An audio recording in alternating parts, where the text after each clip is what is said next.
All right, great. So teamLab certainly, we all know, the greatness of teamLab's show actually show the exhibit around the world. Particularly, lately, the teamLab actually has exhibition in Hong Kong, and it's well received Hong Kong residents and also tourists as well. All right. So the first question actually I have is regarding how you blend the art, science, and the technology. So the question is, the US exhibition are well known for the integration of art, science, technology, and the natural world. So could you share with us, how teamLab approaches the process of blending these elements to create immersive and inspiring experiences for visitors and tourists? What are the key considerations and the challenges actually you face in order to achieve this integration? Okay, it's a very super interesting questions.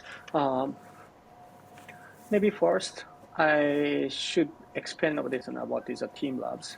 It's a teamLabs is, as like names, we are the collectives of its different type of its specialists we called.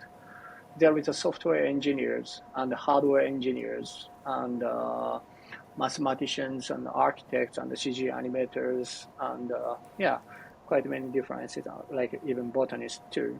And it's we're making of the teams and it's making of its output. So always we are some kind of the group of its specialists, but we're making of its much smaller teams for this project. So when we create, or when we make of the some things, we make a teams for this project. And it's the process to make of it in our output is like naturally, it's in our organization of the teamLabs. It's quite many different of the specialists.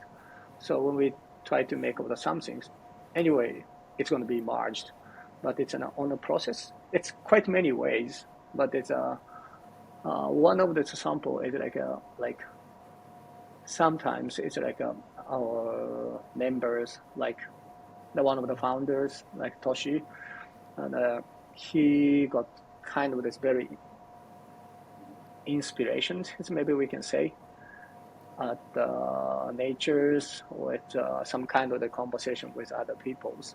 Somehow it's we impressed, and that it's this stage is it is quite hard to share with other peoples, even inside of the teamLabs, because it's like the vision is very ambiguous, but still it's we can smell something.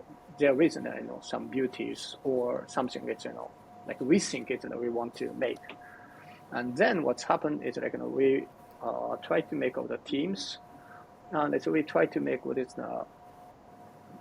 some kind of a prototype, and the prototypes is like most of the times it's like the space.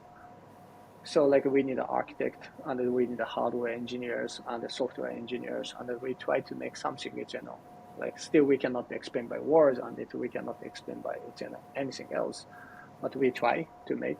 And then what's happened is like most of the time, 99%, we can find that it's something is wrong, and it's something missing, and it's we try to solve that problems from this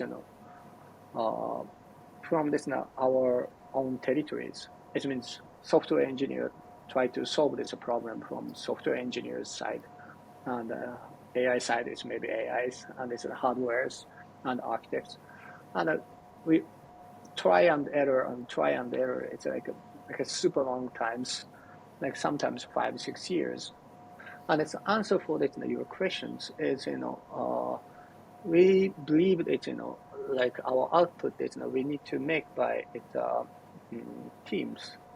So like naturally we cannot tell it's like an architect and mathematicians which one is stronger than others. It has to be it's like kind of flat. and there is no hierarchy, and people want to make of it something by ourselves. So that even me, it's quite hard to say how to merge all the different specialists in same times. But the teamLab started like that. So it's actually we don't know how to do that other ways.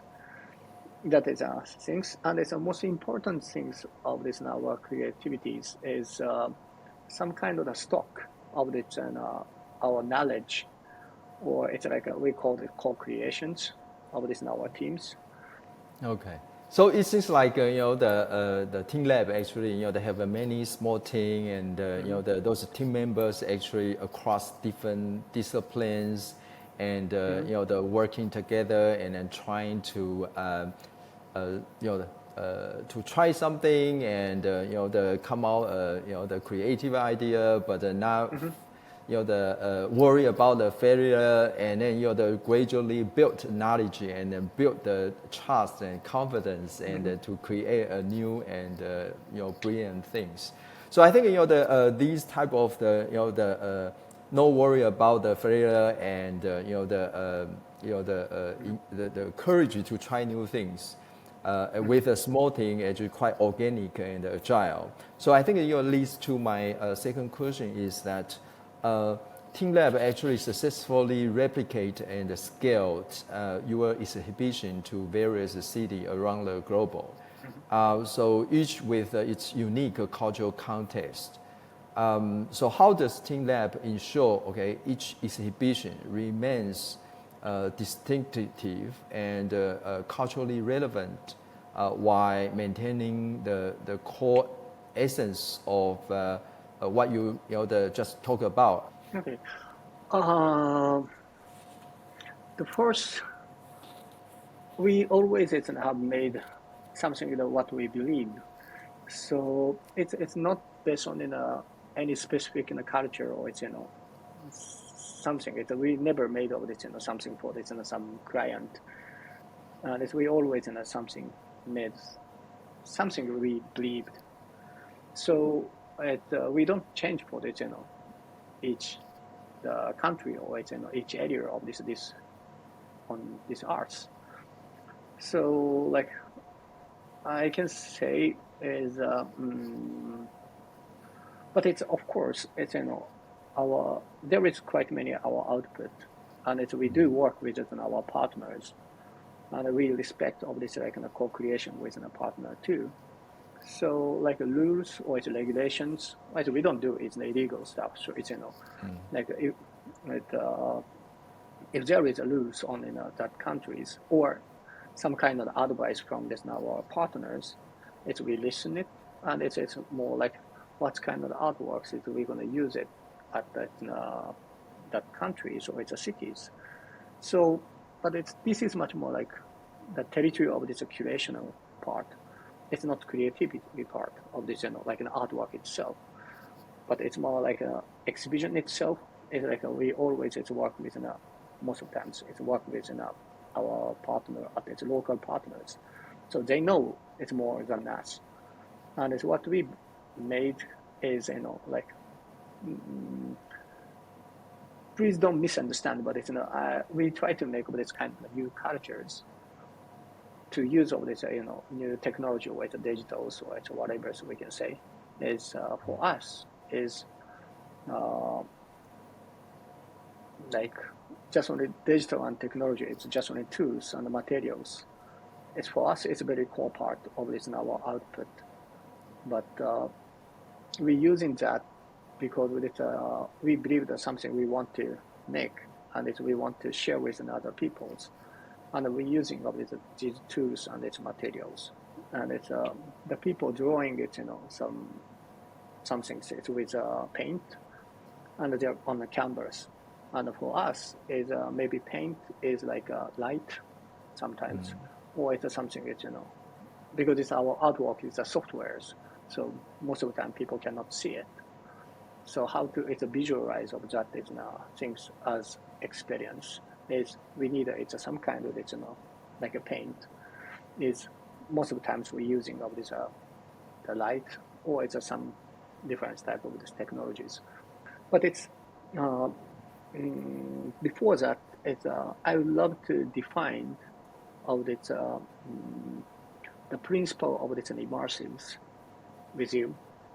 Because it's, maybe we should define of this what is immersives, if you don't mind. Sure, go ahead.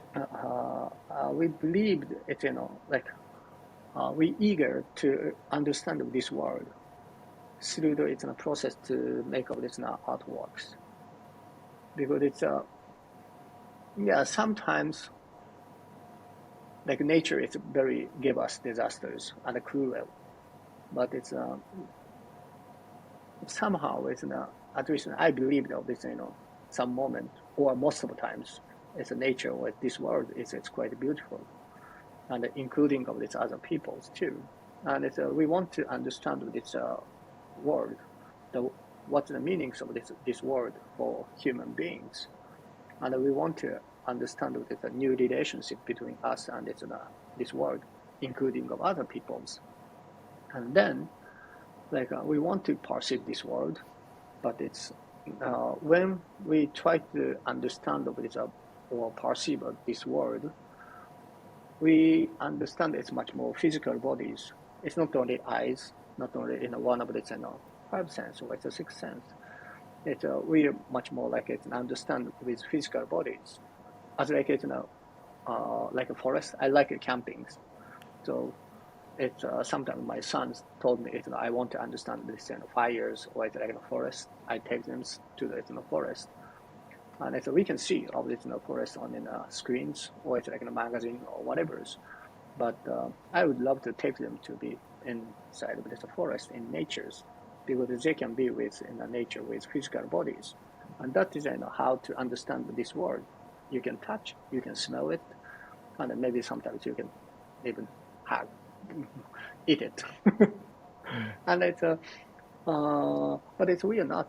It's we just a small like artists and art collectives, so we cannot create this world itself.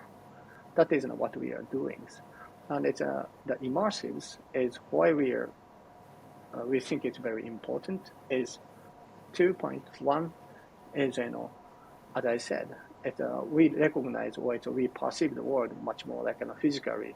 We're using of this whole the physical bodies, so it's going to be like immersives. And the second is like this world is from the beginning, so it's very immersive. Yeah. So from what you say, is more or less like human being actually we actually immersed in the natural world, and to understand the world actually is a common sense across all different culture and all different people. So you actually talking to different clients from different culture and try to use technology using a different way to create a new representation, right? So I think that is why they can fit into the different culture and in the different scale. So actually, you're talking about talking to different clients. So I think the client, some of your client actually is the government. So I think it leads to my third question is, your exhibition usually attract lots of tourists. Can you share what strategies you have employed to attract tourists to your exhibitions? Additionally, how do you collaborate with your clients, such as the local government and the stakeholders, to ensure a successful integrations into the local tourism landscape? The canvas is for us, it's like this world. So like with our partners, for example, like it's the Hong Kong government, or it's like a local partners, and they want to give us of this this is like a choice of this canvas that you can do, for example, and it's you can choose as like it's the paintings. What kind of the canvas you're going to choose, like in a bigger size, smaller size, or what kind of the shapes, or what kind of the material of the canvas. It's going to be, it's a difference, it's feelings for the visitors or an audience, right? and it's for us is like something that we cannot explain by what we cannot make by it's a digital or technologies. It's of course it's like the time, like a heritage or the histories. So like we have some exhibition in Japan's, like south part of Japan or something. So it's like our campus is like 500,000 square meters, of which like big gardens. The garden has like a history of like more than 1,000 years, and 1,000 years is like we cannot make by digitals, and that like a history itself is like canvas, and there is a meanings, and there is shapes, and it's there is something it's from this effect from this natures, or it's effect from this human beings or it's life. So like we try to adjust it in ourselves to fit for this that like a canvas. That is maybe little bit it's we can make strategies. Yeah. So kind of like the canvas, because that everybody can draw, right? Then different client actually may draw the different things, right? So you give your clients actually the big space, and then for them to think of what your work can fit into the cultural context or national context. Yeah. So I can say bigger is better because it's more people is going to come. So it's and we believe it's the existence of this humans. It's also is beautiful. So it's more people. It can be more beautiful, and it's more energies. So that is maybe strategy. So it's bigger is better. Great. So my last question is that so you talking about those strategy, and could you kind of like share with your insights, because the teamLab the continuous these public activity actually at Hong Kong Victoria Harbourfront, how did it contribute to local cultural tourism, or how teamLab actually thinking of such exhibition to be in the Harbourfront in Hong Kong, and what the unique elements actually you try to bring to the Hong Kong, the audiences, and also the tourists and then local residents? Super good questions. So we wanted to make of this that kind of continuity in this world, and it's like that moment. It means like one part of this world, or you feel of this continuity of this world is something we want to expand it through our exhibitions. And if I talk about this, it's continuous in the Hong Kong Victoria Harbours, front harbours is. When we got this project is, I really like Hong Kong. There is the oceans, and there is harbors, and there is cities, and it's like this oceans and the harbors. It's like kind of gradations from this the ocean to the cities. It means the human's life, and even like people are using all this oceans as like it's like transportation, and it's the one part of this the Hong Kong life. So we wanted to make people to feel through our exhibitions, maybe there is the histories of this Hong Kong. It starts from this using the oceans and the harbors, and it's like evolved with the city life, and it's a whole everything is made Hong Kong. It's more like an excited, or it's like made energies, or it's some attract the peoples. So we maybe wanted to realize that your heritage through it's our artworks. For us, it's like that kind of ovoid is just only the tools and the materials.